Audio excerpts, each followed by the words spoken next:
Se você abrir uma Bíblia protestante e olhar o índice, notará que os primeiros 3/4 formam uma coleção chamada Antigo Testamento. Se você olhar para a lista de livros, verá que é composta por 39 obras menores agrupadas em 4 seções principais. Os 5 primeiros livros são chamados de Pentateuco, seguidos pelos livros históricos, os poéticos e, por fim, pelos livros dos profetas. Isso parece simples, mas na verdade é mais complicado e muito mais interessante. Essa organização dos livros em um único volume, chamado Antigo Testamento, é uma tradição cristã posterior que se desenvolveu depois de Jesus e dos seus apóstolos. Na tradição judaica antiga, essas obras estavam todas em rolos separados e eram concebidas como uma coleção de 3 partes, chamada Tanar. É um acrônimo hebraico para Torá, que significa instrução, Neviim, que significa profetas, e Ketuvim, que significa escritos. A Tanar tem os mesmos livros que o Antigo Testamento protestante, mas é organizada de maneira diferente. A Torá corresponde ao Pentateuco, mas os profetas são 4 livros narrativos históricos com 15 obras nomeadas em referência a profetas específicos. Depois disso estão os escritos, uma coleção diversificada de textos poéticos e narrativos. E esse formato de 3 partes é muito antigo. É mencionado em textos judaicos antigos, como os manuscritos do Mar Morto, a sabedoria de Ben-Sira, até Jesus de Nazaré o mencionou. Isso porque essa forma de 3 partes está relacionada ao formato de composição dos próprios rolos. Se você prestar atenção, descobrirá que cada rolo foi organizado com referências que ligam o livro à coleção maior de 3 partes. Então, quem juntou todos esses rolos? Foi um processo longo. Alguns dos famosos colaboradores são conhecidos, como Moisés ou Davi, mas a maioria dos autores permanece anônima. Na Bíblia, eles são simplesmente chamados de escribas, ou os profetas. Esses escritos foram formados ao longo da história de Israel à medida que gerações de escribas proféticos coletavam histórias e poemas anteriores e os integravam em composições maiores. No fim, todo esse material formou a Biblioteca Unificada de Escritos, a Tanar. Fica claro, a partir dos textos dos Salmos e nos Profetas, que esses escribas proféticos acreditavam que o Espírito de Deus estava guiando todo esse processo, de modo que, por meio de palavras humanas, Deus fala ao seu povo. É por isso que eles amavam esses textos, estudando-os, integrando-os numa coleção unificada. Não sabemos exatamente quando esse processo foi terminado, mas foi nos últimos séculos antes do tempo de Jesus. Na sua forma final, a Tanar oferece uma interpretação profética da história de Israel que afirma revelar os propósitos de Deus para resgatar o mundo inteiro. E embora não possamos tratar de toda a coleção em um vídeo, é útil ter uma visão geral do que falam esses escritos.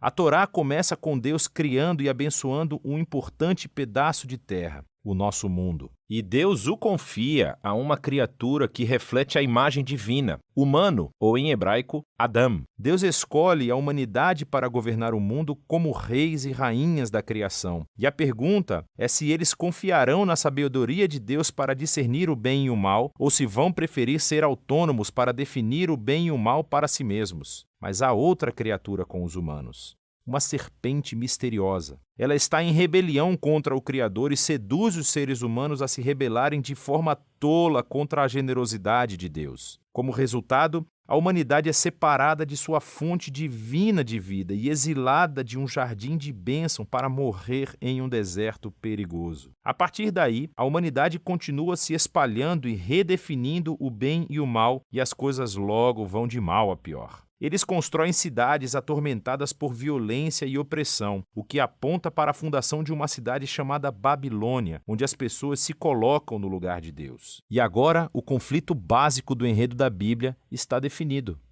Deus quer abençoar o seu mundo e governá-lo por meio dos seres humanos, mas agora eles são o problema. Eles estão sob a influência do mal. Eles são tolos e sem visão e se dirigem para a autodestruição.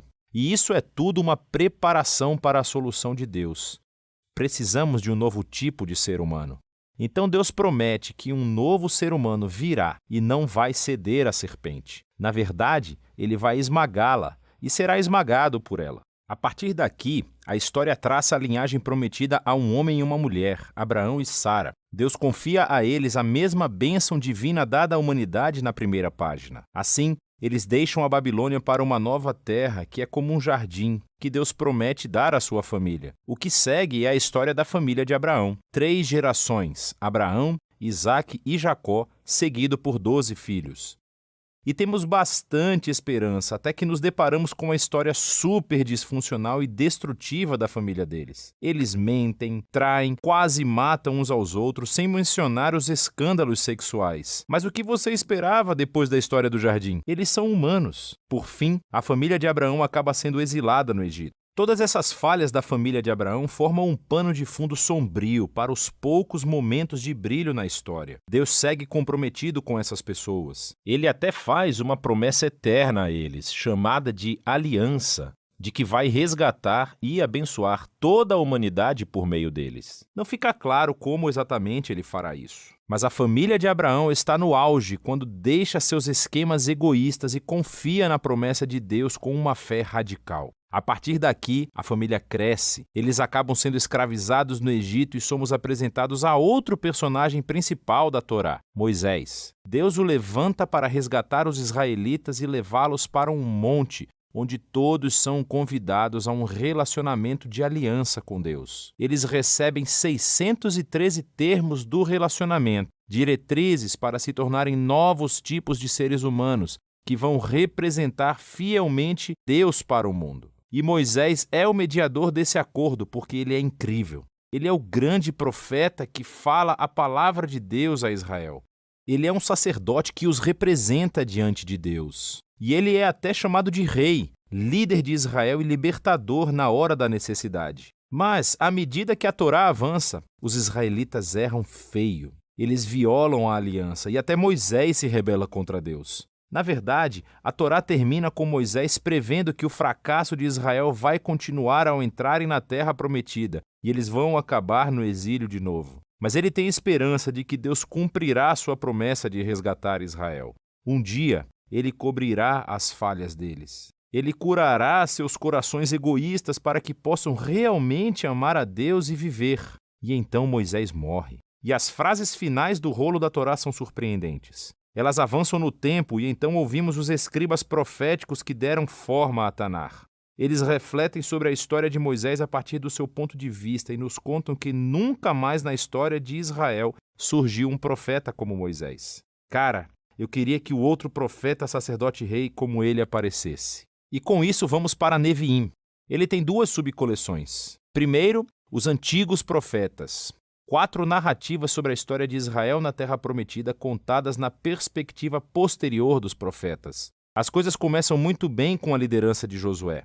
Lemos que ele é bem-sucedido porque ele é como Moisés e medita nas Escrituras dia e noite. Mas por fim, até mesmo Josué falha, começando a longa e violenta queda de Israel rumo à autodestruição, assim como Moisés e a história do jardim previam. Essas histórias focam no fracasso dos reis, profetas e sacerdotes de Israel, como mentem, traem e matam uns aos outros e adoram ídolos. É basicamente uma repetição mais longa e sangrenta das falhas dos ancestrais. Mas tem alguns pontos positivos. Deus reafirma sua promessa da aliança de abençoar a humanidade por meio de um novo humano. Será um rei da linhagem de Davi. E você tem algumas histórias sobre pessoas, como Davi ou Salomão, que têm momentos como Abraão, quando confiam em Deus, mas nunca dura. E, se você não sabe, a família de Abraão acaba onde eles começaram, conquistados e exilados na Babilônia.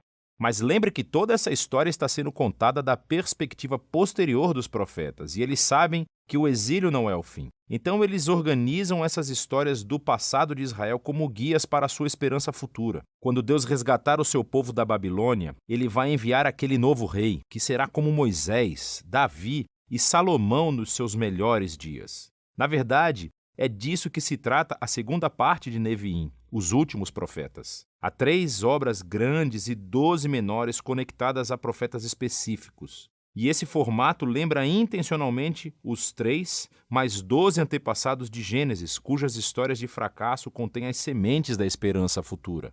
Esses rolos proféticos são cheios de referências cruzadas que os conectam à narrativa da Torá e dos profetas e levam a história adiante. O trabalho dos profetas de Israel era ser como Moisés, acusar o antigo Israel de fracasso e corrupção e adverti-lo sobre o resultado iminente, o dia do Senhor, que terminou com a derrota e o exílio na Babilônia. Mas os profetas também prometeram que Deus tinha um propósito: purificar o seu povo e recriar um novo Israel que seria fiel, assim como Abraão. Eles viverão em uma nova relação de aliança com Deus, sob o reino do governante prometido, que é descrito como um novo Moisés, mas chamado pelo nome Davi. Ele restaurará a bênção de Deus para o mundo inteiro. A conclusão do Neviim é como a da Torá. Há uma nota dos escribas proféticos da Tanar. Eles refletem sobre toda a história até agora e pedem aos leitores que aguardem a chegada de um novo profeta como Moisés, que eles chamam de Elias. Ele anunciará a chegada do Deus de Israel para purificar e salvar o seu povo. A partir daqui, passaremos para a terceira e final subcoleção da Tanar, Ketuvim, uma coleção de diversos pergaminhos. Cada um foi elaborado para se conectar aos principais temas da Torá e dos profetas e desenvolvê-los ainda mais por meio de uma tapeçaria elaborada de referências cruzadas. Por exemplo, o rolo dos Salmos é aberto com 2 poemas que estão conectados ao início da Torá e dos profetas. No primeiro salmo, encontramos o justo, que é descrito como um novo Josué, um líder bem-sucedido que medita nas Escrituras. Ele é como o rei prometido por Moisés e como a eterna árvore da vida no Jardim do Éden. O Salmo 2, então, identifica essa figura. É o rei prometido, o Filho de Deus, da linhagem de Davi, que vai derrotar o mal entre as nações e restaurar a bênção de Deus ao mundo. E o resto do livro dos Salmos ensina o povo de Deus a orar enquanto aguarda essa esperança futura. Depois temos os livros de sabedoria, que abordam algumas das questões mais difíceis levantadas pela história da Torá e dos profetas. Provérbios soa como Moisés na Torá. Confie em Deus, seja fiel e obediente, e você terá paz e sucesso. Mas aí, Eclesiastes e Jó refletem sobre a complicada história de Israel e dizem: tentamos isso, mas não é tão simples assim. Esses 3 livros carregam uma conversa profunda sobre o que significa viver sabiamente num mundo bom e muitas vezes confuso de Deus. 2 dos últimos livros da Tanar a serem escritos oferecem uma contribuição crucial. O rolo de Daniel recorda a longa história do fracasso e do sofrimento de Israel como uma estranha porta de esperança para um novo futuro para o mundo. Um dia, esse novo ser humano prometido pela Torá e pelos profetas vai chegar. Ele será pisoteado pelas inclinações animalescas da humanidade para o mal. Mas então Deus o vingará e o levantará para governar o mundo com poder divino. E por fim, o rolo das crônicas reconta toda a história da Tanar, desde o início até o retorno de Israel do exílio. O autor foca na promessa de Deus a Davi de um futuro rei que reunirá o povo de Deus em uma nova Jerusalém e trará bênção divina às nações. As linhas finais do rolo das crônicas foram conectadas aos textos fundamentais de toda a Tanar. Eles mantêm viva a esperança de um retorno definitivo do exílio, apontando para a chegada de um israelita cujo Deus está com ele, para que ele possa subir e restaurar a nova Jerusalém. E é assim que a história termina. A Tanar é uma coleção de rolos de textos hebraicos antigos, elaborada de forma majestosa e intencional. Esses diversos textos de todos os períodos da história de Israel foram tecidos como uma história unificada sobre a promessa da aliança de Deus com Israel e toda a humanidade. Eles foram feitos para uma vida inteira de leitura e reflexão, já que essas palavras humanas incríveis oferecem uma palavra divina de sabedoria e esperança futura que fala ainda hoje.